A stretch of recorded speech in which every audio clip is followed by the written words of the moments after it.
it's Natalie. Sorry I hadn't done a video in a while. I actually have been dealing with some health issues, and I have deteriorating disc disease, and I've already had one cervical surgery a few months after my son was born, and I slipped on the ice outside going to work because it had been raining on top of the snow, and I got out of the car and just 4 feet away from the car, and I couldn't get up, and I was swimming to the car to grab onto something to get up, but it actually did a lot of damage to my spine and my neck because once you have a fusion, it's like a domino effect. That fusion forces other discs in your neck to slip.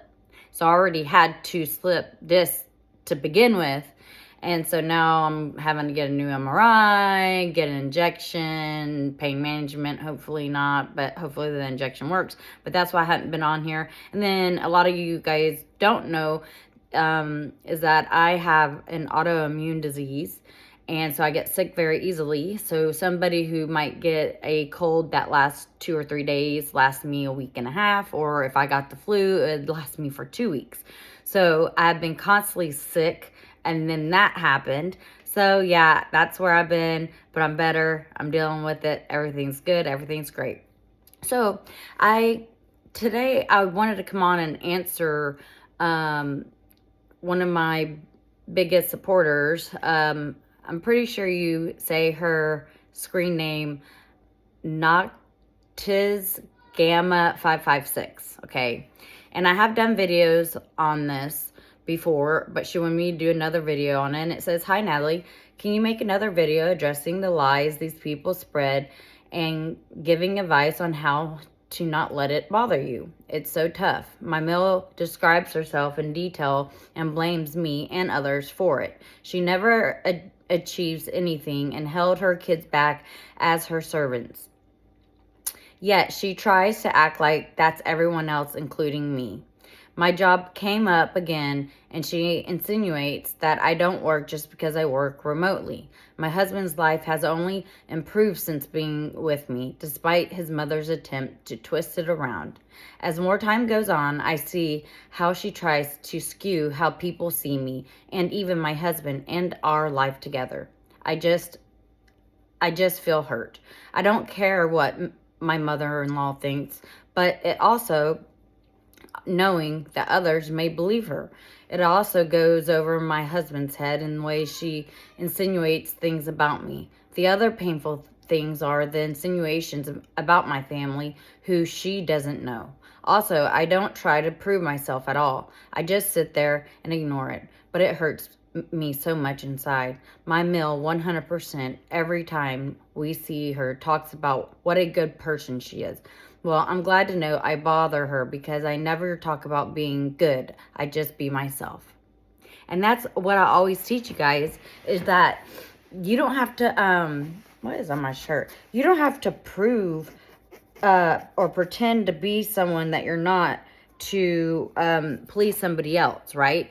You just be yourself. And if they can accept you for who you are, then who cares what they have to say, what they think?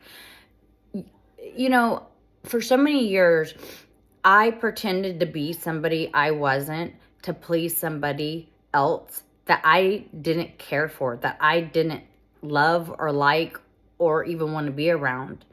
And I think there are times in life that you do maybe pretend to be somebody else to please someone that you really do want a relationship with, or you love, or whatever, because you want to make that other person happy, right?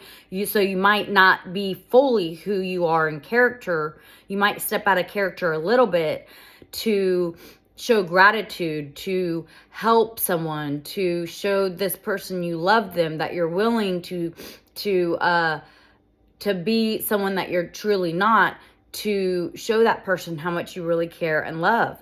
But when you're doing that with somebody that blatantly disrespects you, then who cares about portraying yourself as someone else that you're really not? You always need to be in character. But we all can admit that there are times that we step out of character and pretend to be someone that we're not, to gain favoritism, to maybe get a job, maybe whatever the situation is. Excuse me, my allergies are bad, excuse me. And so, but going back to what she was asking, and her main question is addressing the lies that the people spread and giving advice on how not to let it bother you, because it does. And because it bothers you, you step out of character, right? And then when you step out of character, what does that narcissist do? They go around and smear you and say, that's her true character. Now, like I've always said, it's common sense that if someone you see is upset, it's because someone or something happened to upset that person. Sorry, my son and husband are playing Madden, so they're screaming. I apologize, okay, because they're all in the game. But going back to this is that the reason why... Do I really have to do this? Be mommy for a moment. 1 second. Hey, guys, I'm making a video and your screaming is so loud on your gaming that literally they can't even hear me talk on the video. So can you just like notch it down a little? Not a level 10, but like a level 4. Thanks.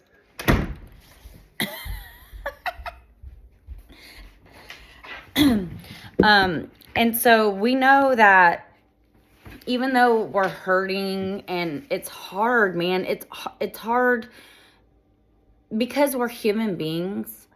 It's hard not to show that emotion that we're hurt. It is. But you have to remember, you're not dealing with a normal human being. These narcissists don't have the emotional capacity or maturity that we do. So when we're hurting, we want to show others we're hurting. We don't want to stay silent because we need comfort. We need guidance. We need people to be around us and love us and take care of us when we are hurting. But in a situation like this that we're in, where we have a narcissist in our life, we can't show those emotions visibly to that narcissist. And it hurts to have to stay silent and keep that within you. Now, I'm lucky enough I can talk to my husband about it. And I can tell you that there was many times leaving his parents' house in the car, I'm crying, we're bickering, we're arguing. I'm telling him, why didn't you stand up for me? Why did she say this? Why is this happening? Why is she being passive aggressive? Why are you allowing it? Well, I didn't see it. And that's the thing. Our husbands don't see it because they've normalized it. And you can, I don't care, you can disagree with me all you want. You have to understand, they are in a cult. They are brainwashed. This is all they've ever known, is their parents being passive aggressive or aggressive, okay? They've normalized it. They think that the way that their parents are acting towards you is normal because it's the way their parents act towards them. You see? And so when you point these things out to your husband, he probably truly, honestly didn't see it. But over time, when you start pointing these things out every time they happen to your husband, if you have a good, thoughtful husband, he will start recognizing these patterns, right? Because he doesn't want to see his wife hurt. And so if you're hurting, or maybe it's the husband. Look, I'm just referring to my situation as my husband, but it could be your wife and you're the husband in the situation, because I do have that. But if you have a good spouse and they see that every time you're around these narcissistic people, you're hurting inside and you're verbally telling them and you're emotionally acting out these emotions, and he sees this, he should eventually start saying, you know what? Maybe once or twice Natalie overreacted, but now it's every time. Could it be the other person and not my spouse? If you have a good spouse, they will recognize that. But unfortunately, sometimes they don't recognize it, or they blow it off as just that mother and daughter-in-law conflict. They're fighting over me type of situation. And our husbands, because they've normalized it, just kind of blow it off. They're like, well, she'll get over it. But we don't get over it because it happens continuously. And so what I can say is that when you find yourself hurting like that, reach out to friends and family that you can talk to. My email is goodintentionslifecoaching@yahoo.com. It is my username here on YouTube at yahoo.com. goodintentionslifecoaching@yahoo.com. And you can reach out to me and we can email or text or whatever. Donations are always welcomed. If you can't, because the economy, thanks government, I do a lot of free sessions. I email and text all the time. But you do have to understand that when I am giving these sessions over the phone or FaceTiming you or Zooming or whatever it is, the first session will always take 2 hours. It's always going to take 2 hours. I've never had a session last less than 2 hours. Most of the time they last 3, and I have my kid knocking on the door saying, Mom, I'm hungry. When are you going to get off the phone? And so that's the only reason why I bring up the donation part. But I also understand that just like me, there's people out there hurting and they don't have the financial resources to go to counseling or to have a personal life coach. And that's why I am more than willing to help you for free. If you're in that financial state that you just really can't, you're not able to donate. And there's no set price or anything. It's like, I just ask for that just because it is taking time away from my busy schedule. But let's move on, okay? Because that's not really what's important. But when you're in this tough situation, what I can tell you is how not to let it bother you is by redirecting your thinking pattern, okay? You have to redirect that hamster wheel. Because if you stay focused on what is bothering you, because look, if you're married, it's going to bother you for the rest of your marriage, right?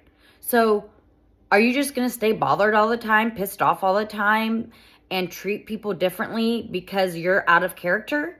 Or are you going to step back into character, not let it bother you anymore, redirect your thinking, do something that you enjoy, grab a book. Well, right now you can't, up north you can't garden, but garden is my vice, right? I love gardening. I have this wonderful garden and koi pond, and I have pets that I love to play with, and I have my fish and just things like that, right? I have my child. I have my husband. I like to go and grab my coffee. I meet my coworker for coffee. I go, I don't know, shopping. I'm really not that big of a materialism type of person. Like I like literally had holes in my underwear, and I went to Walmart to buy new underwear, and a 6-pack was $20. So I found some on clearance for $8, and I bought both pair, and luckily I found smalls. But that's just the type of person I am. But while you're in that moment of something bothering you, you have to just redirect your thinking. Find something that you love to do.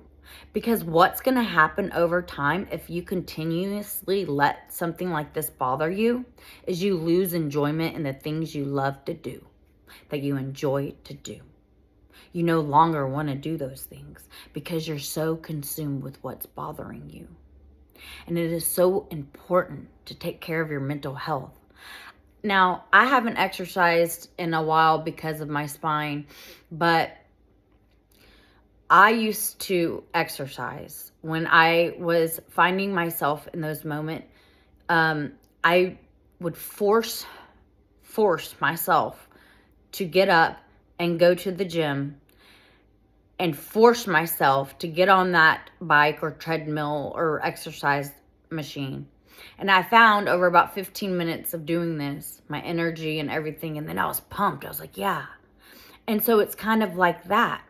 So when something's bothering you, instead of exercising what's bothering you, exercise what doesn't bother you. You need to exercise your enjoyment of life. Okay? And exercising, for me, physical exercising helped me. And it also got me in a better headspace. It got me healthier. And it made me have a lot of energy. And I started eating better. And that's the other thing, is that you need to start eating healthier food to get a better mental state. Now, I didn't believe it for the longest time. I'm like, eating healthier makes you feel better? Like, it makes your mental state better? It really does. I went on a keto diet after I gave birth, right? I wasn't always this skinny. Well, I mean, most of my life I was this skinny, right? I was like between 100 and 111 pounds. Right now, I think I'm at 106. I need to gain weight, and it's because of my autoimmune disease. I can't gain weight, and I've been losing hair too, which has been really difficult. Anyways, going back to, I don't even remember what I was talking about. Good grief. See, this is my memory. Getting older sucks. Yeah, just exercising and eating healthy. Now I know. Is after I gave birth, I was a size 16. I'm a size 0 and 1 now, right? So I was a size 16 in pants. I was 170 pounds. So I got on a keto diet, and taking that bread out, taking the rice out, and eating fatty foods like bacon and butter and steak and chicken and vegetables. Now, what you have to watch out for certain vegetables, because like carrots, because they have a lot of carbs. And you have to watch out for fruit too, because it has a lot of sugar. And you do not take any sugar intake. Now, when you reduce your sugar intake, it makes you feel healthier mentally, because it's an addiction.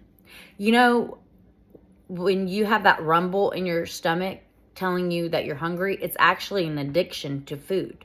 Everybody is addicted to food. That's why you eat 3 times a day, because you get that rumble in your stomach, or you get those snacks because you get that rumble in your stomach. It's actually that irritation in your stomach, that hunger, is actually an addiction to food. It has been proven by nutritionists that is why your body responds to that. Now, yes, it's good to eat when you're hungry. I'm not saying that. But just, you've got to find things to redirect.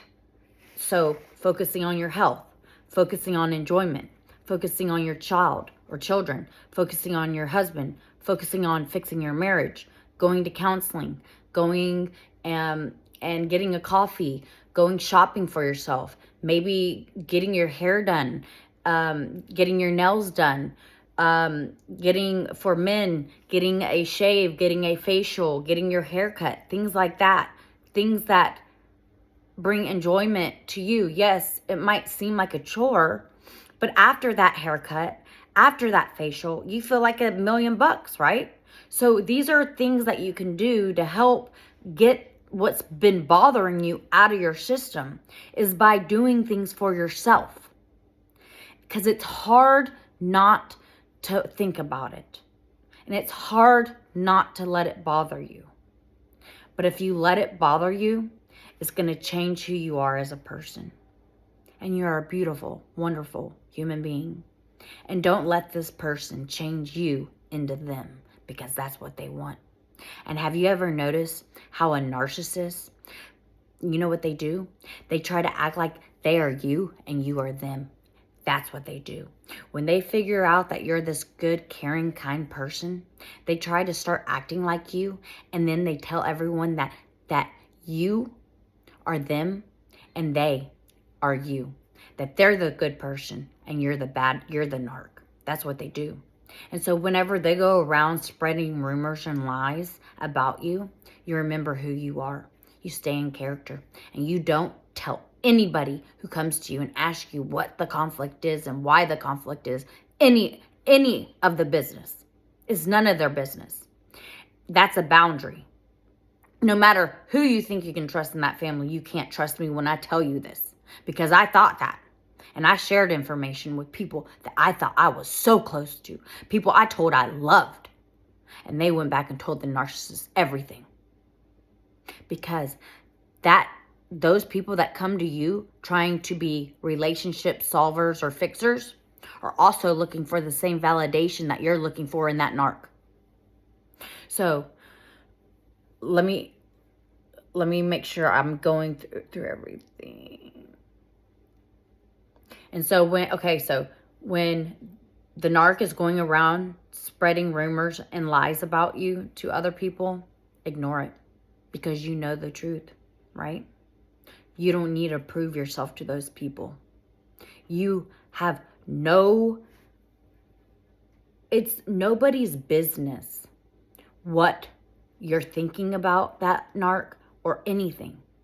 So don't let other people thinking differently of who you truly are because the narc spread rumors about you. Don't let those people bother you. Because who are they? They're no better than the narc. If they truly can't see who you are and believe the narcissist, do you really want those people in your life to begin with anyway? Do you really care what those people think of you? Think about that. Why would you want that to bother you? Those people, if they are truly loving, caring, kind, considerate people, they wouldn't believe the narc in the first place. But because they believe them and they think certain ways of you instead of really getting to know you and knowing who you are and loving you for the person and kindness and the caring, compassionate person that you are, then you don't need them anyways, and who cares what they think about you? It's like going to the store, right? Some random stranger looks at you and says, your hair looks horrible. Are you going to let that person bother you? No, you're going to be like, I don't even know you. You're a stranger. I like my hair like this. I get compliments on my hair like this all the time. I don't care what you have to say. Who cares? Who are you? Who are you to even be saying that to me? I'm not going to let it bother me. It might bother me for a moment that someone had the nerve to say something like that to me. But I'm not going to go home and let it bother me and change me as a person because one person didn't like my hair or one person heard a rumor about me that isn't true. I don't have to prove that the rumor isn't true. Because the person who believes the rumor, if they don't know who you are and they believe the rumor to begin with, then they don't matter to you. They don't care about you. So that's how you stop letting these people bother you when they're spreading rumors about you. And that's how you stop letting the people who believe the rumors bother you. They're strangers and you treat them like that. Guys, it is 23 minutes long. I am so sorry. I'm going off. I'm just looking through one more thing. And it is painful.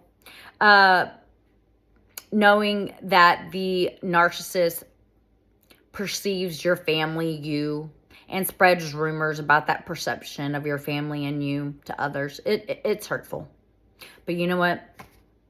Look at their life. Really, look at their life.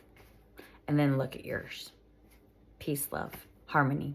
Thank you so much for joining me today. And I just want to say, I am so thankful for everyone that watches my videos. Because my very first video, I could never imagine just telling part of my story could help so many women and men. And I am so sorry you're going through this. Please reach out to me if you're in a desperate situation, just need to talk to. Email me. I'll email you back. The problem is a lot of you guys never email me back.